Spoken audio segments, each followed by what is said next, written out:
ஹரே கிருஷ்ணா. பகவத் தரிசனத்திலிருந்து ஒரு கட்டுரை. நாரதர் எங்கும் பயணம் செய்வது ஏன்? தெரிந்த கதை தெரியாத துணுக்கு. மாபெரும் பக்தரான நாரதர் பூலோகம், ஸ்வர்க்கலோகம், வைகுண்டம் என எல்லா இடங்களுக்கும் செல்வதால் திரிலோக சஞ்சாரி என்று அழைக்கப்படுகிறார். இது தெரிந்த கதை.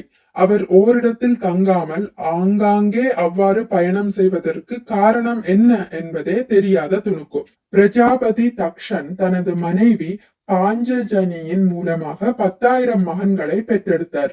அம்மகன்கள் ஹரியஸ்வர்கள் என்று அழைக்கப்பட்டனர். அதிகமான மக்களை பெற்றெடுக்க வேண்டும் என்று அவர்களிடம் தக்ஷன் கட்டளையிட்டார். அதன்படி ஹரியஸ்வர்கள் மேற்கில் சிந்து நதி கடலில் கலக்கும் இடத்திற்கு சென்று தவத்திலும் தியானத்திலும் ஈடுபட்டனர். அவர்களுடைய சீரான தவத்தினையும் சிறப்புகளையும் கண்ட நாரதர், இவர்கள் தங்களது உயரிய தவ வலிமையினை சாதாரண பௌதீக படைப்பிற்காக செலவழிக்கின்றனரே என்று நாரதர் மனம் வருந்தி அவர்களை பௌதிக மனப்பான்மையிலிருந்து முற்றிலுமாக விடுவித்து விட முடிவு செய்தார். அதன்படி அம்மக்களை அணுகிய நாரதர் அவர்களிடம் வாழ்வின் மிக உயர்ந்த நோக்கத்தை எடுத்துரைத்து சாதாரண கர்மிகளை போன்று குழந்தைகளை பெற்றெடுக்க வேண்டாம் என்று அறிவுறுத்தினர்.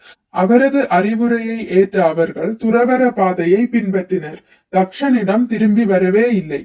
தனது மகன்களின் இழப்பினால் மிகவும் வருந்திய பிரஜாபதி தக்ஷன் மீண்டும் 1000 மகன்களை பெற்றெடுத்தார். அம்மகன்கள் ஷவலாஸ்வர்கள் என்று அழைக்கப்பட்டனர். அவர்களும் குழந்தைகளை பெறுவதற்காக தவங்களில் ஈடுபட்டனர். ஆனால் நாரதர் அவர்களையும் சந்தித்து துறவிகளாக மாற்றி குழந்தைகளை பெற்றெடுப்பதிலிருந்து தடுத்தார். தனது முயற்சிகள் இருமுறை தோல்வியுற்றதை எண்ணி கடும் கோபமுற்ற தக்ஷன் நாரதருக்கு சாபமிட்டார். இனிமேல் உம்மால் எங்கும் நீண்ட நாள் தங்க முடியாது. இவ்வாறு தக்ஷன் நாரதருக்கு சாபமிட்டார். பூரண ஆன்மீக தகுதிகளை பெற்றிருந்த நாரதர் தக்ஷனின் சாபத்தை பொறுத்து கொண்டார்.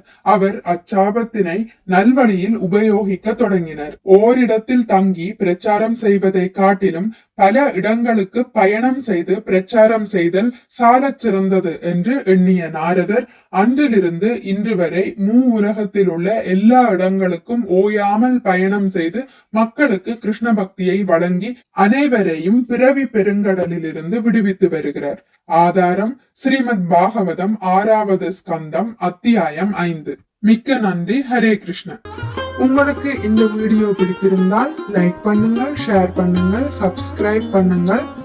நோட்டிபிகேஷன் பெல்லை அழுத்துவதன் மூலம் அடுத்த பதிவுகள் உங்களை வந்தடையும். பகவான் ஸ்ரீ கிருஷ்ணரை பற்றி கேட்டு மகிழ்வோம். ஹரே கிருஷ்ணா.